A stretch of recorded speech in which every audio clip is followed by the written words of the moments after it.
হ্যাঁ দেখো, এই 7টা অধ্যায় যে আমি তোমাদের সাজেস্ট করলাম, এখন এই 7টা অধ্যায়ে কি কি টাইপের ম্যাথ আছে অধ্যায় ভিত্তিক সেটা আমি তোমাদেরকে এখন দেখাবো। ঠিক আছে ভাই? তো দেখো, তাহলে হচ্ছে যে ভাইয়া গতি, 2 নাম্বার চ্যাপ্টার হচ্ছে কি ভাইয়া? গতি। এই 2 নাম্বার চ্যাপ্টারে আমার কি কি ধরনের ম্যাথ আছে যেগুলো পরীক্ষায় আছে, তাই না? তো দেখো, 1 নাম্বার হচ্ছে গ্রাফ। দেখো, গ্রাফ বা ছক। তাহলে এই গতি চ্যাপ্টার থেকে তোমার গ্রাফ বা ছকের ম্যাথ আছে। ঠিক আছে? 2 নাম্বার হচ্ছে ভাইয়া গাড়ি। তোমার যেমন ধরো বাস বা ট্রাক। ঠিক আছে? বা দেখা যাচ্ছে যে তোমার বাঘ ও হরিণ, বাঘ ও হরিণের এই ম্যাথগুলো আছে, যে বাঘ হরিণটিকে ধরতে পারবে কিনা, এটা একটা টাইপ হলো। তারপরে হচ্ছে আরেকটা টাইপ আছে যে পরন্ত বস্তু ম্যাথ। পরন্ত বস্তু, এই যে পরন্ত বস্তু বা হচ্ছে এই যে নিক্ষিপ্ত বস্তুর ম্যাথ। এই নিক্ষিপ্ত বস্তু বা পরন্ত বস্তুর ম্যাথ, এই অধ্যায়ে ভাইয়া গতি অধ্যায়ে আমার এই 3টে টাইপের ম্যাথ আছে ভাই। ঠিক আছে? তো দেখো, 1 নম্বর টাইপ হচ্ছে গ্রাফ বা ছক। 2 নম্বর হচ্ছে গাড়ি, যেমন বাস বা ট্রাক বা বাঘ বা হরিণ থাকবে, দিয়ে বাঘটি হরিণটিকে ধরতে পারবে কিনা, বা এই যে বাস ও ট্রাক চলছে, তারপরে দেখা যাচ্ছে তারা গন্তব্যে পৌঁছানোর আগে রাস্তাতে তারা তাদের একাধিকবার দেখা হবে কিনা, এই ধরনের প্রশ্নগুলা কিন্তু এখান থেকে আসে। তাহলে আমার প্রত্যেকটা অধ্যায়েরই কিন্তু তোমরা ভিডিও পাবা ভাইয়া। ঠিক আছে? তোমরা খালি এখন দেখো যে কোন অধ্যায়ে কি ধরনের ম্যাথ আছে। তাহলে আমার 2 নাম্বার চ্যাপ্টার শেষ। এখন হচ্ছে ভাইয়া 3 নাম্বার অধ্যায়। 3 নাম্বার অধ্যায় হচ্ছে কি ভাইয়া? বল। এই বল অধ্যায় থেকে আমার কি ধরনের ম্যাথ আছে? তাহলে 1 নাম্বার হচ্ছে ভাইয়া যে মিলিত বেগ। তাহলে কি ভাইয়া বললাম? মিলিত বেগ। মিলিত বেগ বা কত সময় পর, কত সময় পর সংঘর্ষ, সংঘর্ষ হবে। ঠিক আছে? কত সময় পর সংঘর্ষ হবে।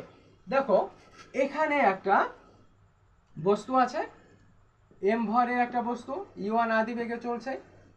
ঠিক আছে? আবার এখানে একটা বস্তু আছে, m2 ভরের বস্তু, ওই তোমার একটা বেগে আসছে এখানে। ঠিক আছে? ইউ2 বেগে। এখন কথা হচ্ছে ভাইয়া, এদের মধ্যবর্তী দূরত্ব কিন্তু দেওয়া আছে। ঠিক আছে? ধরে নিলাম যে 100 মিটার দূরত্ব আমার দেওয়া আছে। তো এই যে এই বস্তুটা ওইদিকে যাচ্ছে আর ওই বস্তুটা এদিকে আসছে, এখন কত সময় পর এদের মধ্যে সংঘর্ষ ঘটবে, এই যে এটা হচ্ছে ম্যাথ। এই ম্যাথটা করতে হবে আমাদের। আর আরেকটা ম্যাথ হচ্ছে যে মিলিত বেগ।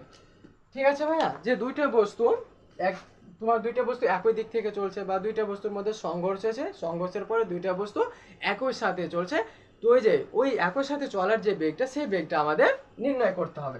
তাহলে আমরা বুঝতে পারলাম যে বল অধ্যায়ে ভাইয়া আমাদের একটা টাইপ হচ্ছে মিলিত বেগ বা কত সময় পর সংঘর্ষ হবে সেটা নির্ণয় করতে হবে। আরেকটা টাইপ হচ্ছে ভাইয়া যে সংঘর্ষটি স্থিতিস্থাপক, এই যে স্থিতিস্থাপক নাকি ওয়াই স্থিতিস্থাপক, এই যে এটা আমাদের নির্ণয় করতে হবে ভাইয়া। ঠিক আছে? ওয়াই স্থিতিস্থাপক সেটা আমাদের নির্ণয় করতে হবে। বা ভর বেগের, এই যে ভর বেগের বা দেখা যাচ্ছে গতি শক্তির বা শক্তির, ঠিক আছে, গতি শক্তির বা এই যে শক্তির, শক্তির সংরক্ষণশীলতা, শক্তি, দেখো শক্তির সংরক্ষণ এই যে শীলতার সূত্র মেনে চলে কিনা ভাইয়া, এই ধরনের ম্যাথ কিন্তু 2 নাম্বার টাইপে আছে। ঠিক আছে? যে 1 নম্বর টাইপ হচ্ছে মিলিত বেগ বা কত সময় পর সংঘর্ষ হবে, 2 নম্বর টাইপ হচ্ছে স্থিতিস্থাপক বা ওয়াই স্থিতিস্থাপক, সংঘর্ষটি আমার স্থিতিস্থাপক নাকি ওয়াই স্থিতিস্থাপক, বা ভরবেগের সংরক্ষণশীলতার সূত্রকে মেনে চলে, বা দেখা যাচ্ছে গতি শক্তির সংরক্ষণশীলতাকে কি মেনে চলে। তাহলে এই চ্যাপ্টারে কি একটার মধ্যে আছে ভরবেগের সংরক্ষণশীলতার সূত্র কি m1 u1 plus m2 u2 সমান কি ভাইয়া m1 v1 প্লাস m2 আর হচ্ছে v2। এটা হচ্ছে আমার ভাইয়া এই যে ভরবেগের সংরক্ষণশীলতার সূত্র। ঠিক আছে?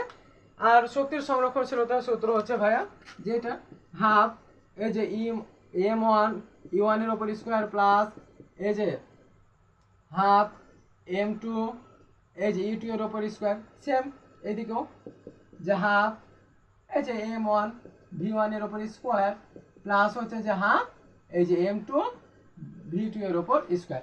এখন এই যে সংঘর্ষের পূর্বের ভরবেগ আর এই যে সংঘর্ষের পরের ভরবেগ যদি সমান হয়, একই হয়, তাহলে আমার সংঘর্ষটি হবে স্থিতিস্থাপক। আর যদি আমার যে ভরবেগ সংঘর্ষের পূর্বের ভরবেগ এবং সংঘর্ষের পরের ভরবেগ যদি আমার সমান না হয়, তাহলে হবে কি অস্থিতিস্থাপক।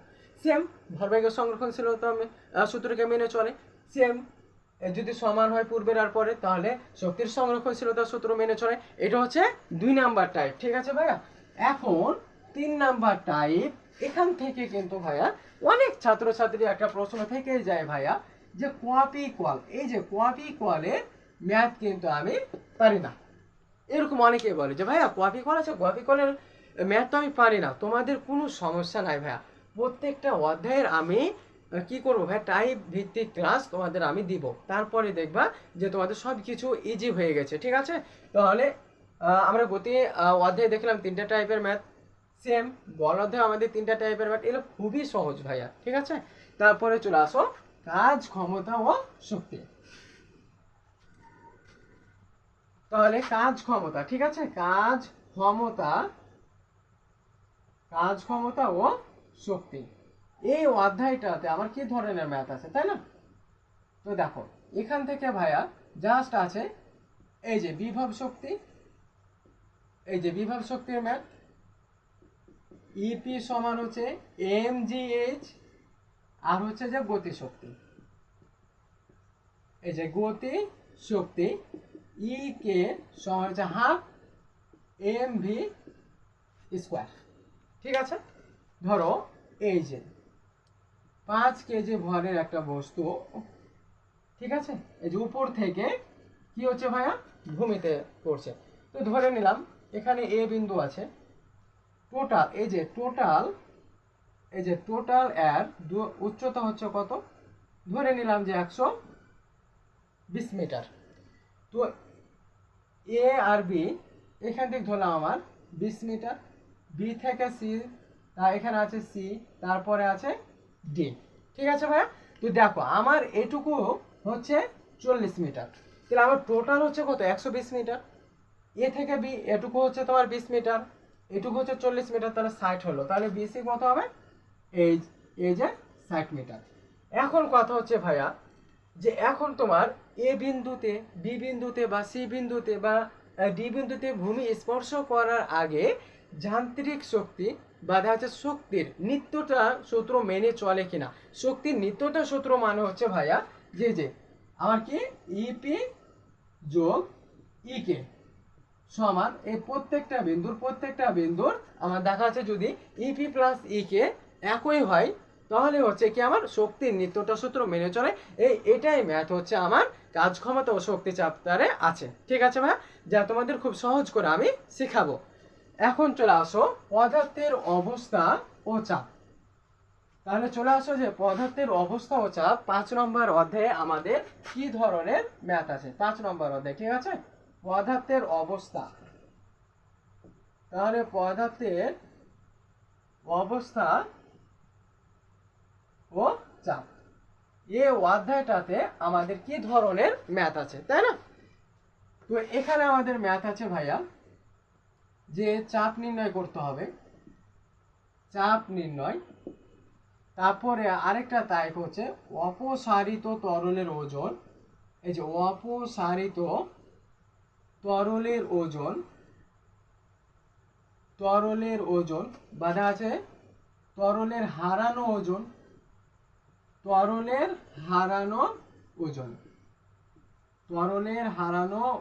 বা হচ্ছে এই যে প্রবণতা, ঠিক আছে। চাপ সূত্র কি ভাইয়া, পি সমান হচ্ছে এইচ রো জি, তাহলে এইচ হচ্ছে গভীরতা, রো হচ্ছে কি তরলের ঘনত্ব, জি হচ্ছে অভিকর্ষ ত্বরণ। এই দুইটা টাইপের ম্যাথ কিন্তু এখানে আছে ভাইয়া। এই যে তাহলে এই যে অপসারিত তরলের ওজন, তরলের হারানো ওজন বা প্লবতা সূত্র কি ভাই, এফ সমান হচ্ছে যে ভি রো জি, বা ভি হচ্ছে কি আয়তন, তাহলে আমরা জানি আয়তন সমান কি ক্ষেত্রফল গুণিত উচ্চতা বা গভীরতা বা এই যে জি, তাহলে এটা হচ্ছে আমার কি এই যে সূত্র। ঠিক আছে ভাইয়া, তাহলে পদার্থের অবস্থা ও চাপে আমার এই দুইটা টাইপেরই ম্যাথ আছে ভাইয়া। যা এই অঙ্কগুলো কিন্তু এই চ্যাপ্টার থেকে আসবে, আর এইগুলো হচ্ছে ম্যাথ, তাছাড়া আর কোনো ম্যাথ নাই। এখন চলে আসো ভাইয়া, আর কোনটা সাজেস্ট করেছি তোমাদের? 7 নম্বর অধ্যায়। 7 নম্বর অধ্যায় পদার্থের অবস্থা ও চাপ। এখানে ভাইয়া একটাই সূত্র, ভি সমান এই যে এফ ল্যামডা। ভি হচ্ছে শব্দের বেগ, তারপরে হচ্ছে তোমার বায়ুতে কি শব্দের বেগ, ভি হচ্ছে বায়ুতে শব্দের বেগ, এফ হচ্ছে কি কম্পাঙ্ক, আর ল্যামডা হচ্ছে দূরত্ব। এটা হয়ে গেল। ঠিক আছে, এই একটা সূত্রের ম্যাথ হচ্ছে ভাইয়া আমার 7 নম্বর অধ্যায়ে আছে। 8 নম্বর অধ্যায়ে চলে আসো ভাইয়া, আলোর প্রতিফলন। আলোর প্রতিফলন চ্যাপ্টার। ঠিক আছে ভাই, আলোর প্রতিফলন এই চ্যাপ্টারে ভাইয়া একটাই সূত্র আছে, যে 1 ভাগ ইউ প্লাস 1 ভাগ ভি সমান হচ্ছে 1 ভাগ এফ। এখানে ইউ সমান হচ্ছে তোমার কি লক্ষ্যবস্তুর দূরত্ব, এই যে লক্ষ্যবস্তুর দূরত্ব, আর ভি সমান হচ্ছে বিম্বের বিম্বের দূরত্ব, এফ সমান হচ্ছে ফোকাস দূরত্ব। এফ সমান হচ্ছে কি ভাইয়া? ফোকাস দূরত্ব।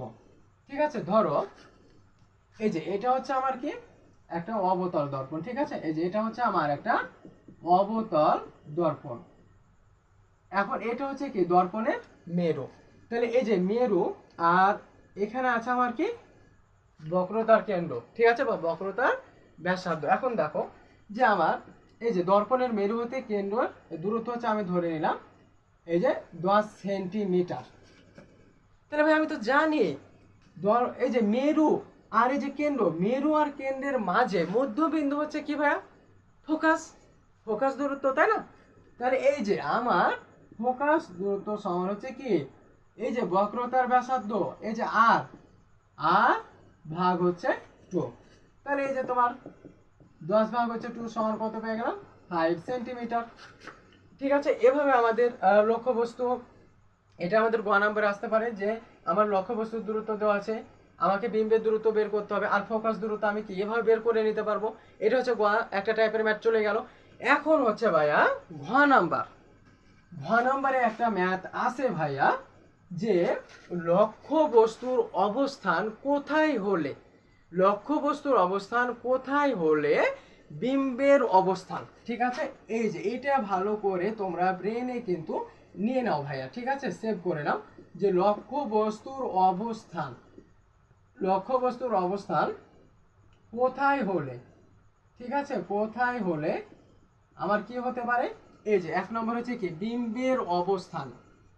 এই যে বিম্বের অবস্থান কি হবে? লক্ষ্যবস্তুর সমান হবে, লক্ষ্যবস্তুর সমান। ঠিক আছে, লক্ষ্যবস্তুর সমান হবে। বা আরেকটা ম্যাথ আসতে পারে যে লক্ষ্যবস্তুর অবস্থান কোথায় হলে বিম্বের অবস্থান তোমার বিবর্ধিত হবে, বিবর্ধিত হবে, তাই না? তারপরে আরেকটা টাইপের ম্যাথ আছে ভাইয়া, যে লক্ষ্যবস্তুর অবস্থান কোথায় হলে এই যে বিম্বের অবস্থান দেখা যাচ্ছে কি অবাস্তব ও সোজা হবে, অবাস্তব ও সোজা হবে। এই যে এই টাইপের ম্যাথগুলো ভাইয়া আছে ঘ নাম্বারে। তাহলে এই দুইটা টাইপেরই ম্যাথ আছে আমার আলোর প্রতিফলনে। এরপরে আমি তোমাদের বলেছি যে 10 নম্বর অধ্যায় সাজেস্ট করেছি, তাই না? এখন 10 নম্বর অধ্যায় হচ্ছে ভাইয়া স্থির বিদ্যুৎ। এই স্থির বিদ্যুৎ চ্যাপ্টারে ভাইয়া আমার কি ধরনের ম্যাথ আছে, তাই না? তো দেখো, তাহলে আমার এই স্থির বিদ্যুৎ চ্যাপ্টারে ভাই আমি বলবো জাস্ট দুইটা টাইপের ম্যাথ আছে। কয়টা টাইপের ম্যাথ? দুইটা টাইপের ম্যাথ আছে। তো 1 নাম্বার টাইপ হচ্ছে ভাইয়া, ধরো আমার এখানে একটা চার্জ দেওয়া আছে, আমার এখানে একটা চার্জ আছে। ঠিক আছে, এটা ধরে নিলাম যে প্লাস 100 কুলম্ব, তাই না? এটা ধরে নিলাম যে একটা কিছু দেওয়া আছে মাইনাস 80 কুলম্ব। এখন হচ্ছে ভাইয়া এই দুইটা চার্জের আমার কি দেওয়া আছে ভাইয়া? মধ্যবর্তী দূরত্ব। ধরো আর সমান দেওয়া আছে কত? 100 সেন্টিমিটার দেওয়া আছে, তাই না? তাহলে আমার দুইটা চার্জ দেওয়া আছে, আর তাদের মধ্যবর্তী দূরত্ব আমার আর সমান 100 সেন্টিমিটার দেওয়া আছে। এখন এখান থেকে কি ভাইয়া ম্যাথ আসবে? গ নম্বরে তোমার ফিক্সড একটা ম্যাথ আসবে যে চার্জদ্বয়ের এই যে মধ্যবর্তী বল, এই যে চার্জদ্বয়ের মধ্যবর্তী বলের মান নির্ণয় করো, চার্জদ্বয়ের মধ্যবর্তী বলের মান নির্ণয় করো। ঠিক আছে, নির্ণয় করো। বা তোমার আরেকটা কোশ্চেন কি হতে পারে, আরেকটা কোশ্চেন হতে পারে যে তোমার এখানে এফ এর মান, ধরো এখানে এফ সমান এদের মধ্যবর্তী বলের মান তোমাকে দিয়ে দিবে, দেওয়া বলবে কি মধ্যবর্তী দূরত্ব নির্ণয় করো, মধ্যবর্তী দূরত্ব নির্ণয় করো, মধ্যবর্তী দূরত্ব নির্ণয় করো। এই দুইটা ম্যাথ কিন্তু তোমার আসবে গ নাম্বারের জন্য ফিক্সড। এই দুইটা তোমার ম্যাথের বাইরে আমার এখান থেকে গ নাম্বারে কোনো ম্যাথ নাই। এখন ঘ নাম্বারের জন্য কি ম্যাথ করব আমি ভাইয়া, কি ধরনের ম্যাথ আমার দেখা যাচ্ছে এখানে স্থির বিদ্যুৎ থেকে আসবে। তো আমি ওই যে দেখালাম দুইটা চার্জ, ধরো আমার এখানে দুইটা চার্জ দেওয়া আছে তাই না, একটা এই যে দেখো আমার দুইটা চার্জ দেওয়া আছে, তো দুইটাই হচ্ছে কি আমার পজিটিভ। এখন এই যে এখানে মধ্যবিন্দুতে কোথায় একটা দেখা যাচ্ছে যে তোমার নিরপেক্ষ চার্জ স্থাপন করলে কি হবে, তাদের এখানে দেখো তাদের কি হবে যে আমার দুইটা কুলম্বের চার্জ দেওয়া, আমার এখানে দুইটা চার্জ দেওয়া আছে, দুইটা চার্জ হচ্ছে আমার কি ধনাত্মক। এখন একটা তোমার আরেকটা চার্জ স্থাপন করলে তাদের লব্ধি বল শূন্য হবে। কি বল শূন্য হবে, কোথায় লব্ধি বল শূন্য হবে, লব্ধি বল শূন্য হবে। ঠিক আছে ভাইয়া, দেখো লব্ধি বল এই যে শূন্য হবে। তো যখন দুটায় আমার চার্জ থাকবে কি ধনাত্মক, তখন ধরো আমি এখানে মনে করলাম যে আমি একটা 5 কুলম্ব চার্জ স্থাপন করছি তাই না, তাহলে এখন এই যে এই পজিটিভ কি করবে, এই চার্জ ওকে এদিকে ঠেলবে। ঠিক আছে, সেম ওই চার্জও ওকে কি করবে এদিকে ঠেলবে তাই না। ধরো এই এই যে এই হচ্ছে Q1 কুলম্ব, এ হচ্ছে Q2 কুলম্ব, তাহলে এই F1 বলে কি ওকে ওদিকে ঠেলবে, আর এই চার্জ একে F2 বলে এদিকে ঠেলবে। ঠিক আছে, তো তাদের যে নিট বল এটা হচ্ছে যে লব্ধি বল শূন্য হবে, সেটাই আমাদের বের করতে হবে। তাহলে এটা একটা গেল। আরেকটা হচ্ছে যে ভাইয়া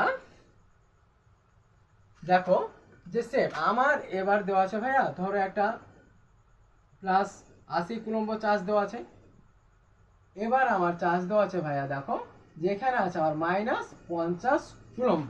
ঠিক আছে, এখন ভাইয়া এদের কোথায়, এদের কোথায় আমার লব্ধি বল শূন্য হবে বা তড়িৎ প্রাবল্য শূন্য হবে।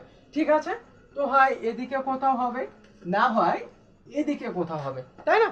তো মনে রাখবা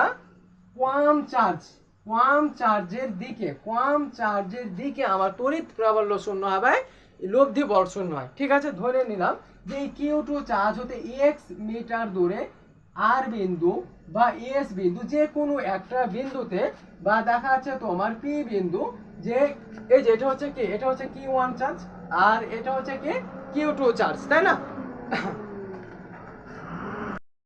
তাহলে কম চার্জ হতে, ঠিক আছে ভাইয়া, তাহলে কম চার্জ হতে x মিটার দূরে যে কোনো একটা বিন্দুতে কি হবে ভাইয়া, আমার লব্ধি বল শূন্য বা তড়িৎ প্রাবল্য শূন্য হবে। ঠিক আছে, তাহলে এই টাইপের ম্যাথ আমার চলে গেল। আবার হচ্ছে যে তোমার ভাইয়া কি যে দুটা চার্জকে পরিবাহী তার দ্বারা যুক্ত করলে ইলেকট্রন প্রবাহের দিক কোন দিকে হবে। ঠিক আছে, পরিবাহী তার দ্বারা যুক্ত করলে, তাহলে মনে রাখবা যে ইলেকট্রন প্রবাহের দিকটা ভাইয়া এই যে একটা হচ্ছে উচ্চ বিভব, একটা হচ্ছে কি উচ্চ বিভব, আর একটা হচ্ছে কি এখানে আমি নিলাম নিম্ন বিভব, এই যে নিম্ন বিভব তাই না। তাহলে দেখো আমি নিলাম নিম্ন বিভব, তাহলে এই যে নিম্ন বিভব আর উচ্চ বিভব। তো মনে রাখবা যে এই নিম্ন বিভব হতে উচ্চ বিভবের দিকে আমার ইলেকট্রন প্রবাহিত হয়, ইলেকট্রন প্রবাহিত হয়। ঠিক আছে ভাইয়া, আর এই যে উচ্চ বিভব হতে এই নিম্ন বিভবের দিকে আমার বিদ্যুৎ প্রবাহিত হয়। কি হয়, বিদ্যুৎ প্রবাহিত হয়। ঠিক আছে ভাইয়া, তো বিভবের সূত্র এখানে কি, ভি সমান হচ্ছে কে ইন্টু কিউ বাই আর। ঠিক আছে, এটা হচ্ছে কি ভাইয়া এই যে বিভবের সূত্র। তাহলে নিম্ন বিভব হতে উচ্চ বিভবের দিকে আমার কি ইলেকট্রন প্রবাহিত হয়, আর উচ্চ বিভব হতে নিম্ন বিভবের দিকে আমার বিদ্যুৎ প্রবাহিত হয়। ঠিক আছে, আর ওই যে ভাইয়া তোমাদের দেখানো যে বল নির্ণয় করতে হবে দুটা চার্জের মধ্যবর্তী বল, সে সূত্রটা হচ্ছে বলের সূত্র হচ্ছে কি কে ইন্টু Q1 Q2 ভাগ হচ্ছে আর স্কোয়ার।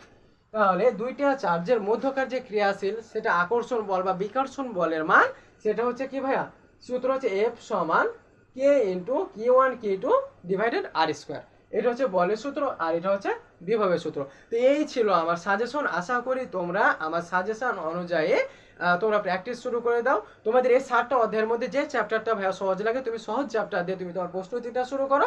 ইনশাআল্লাহ আমাদের টেস্ট প্লাস এসএসসি এক্সামে আমরা এই 7টা চ্যাপ্টার থেকে ফুল সিকিউ কমন পাবো ইনশাআল্লাহ। ঠিক আছে।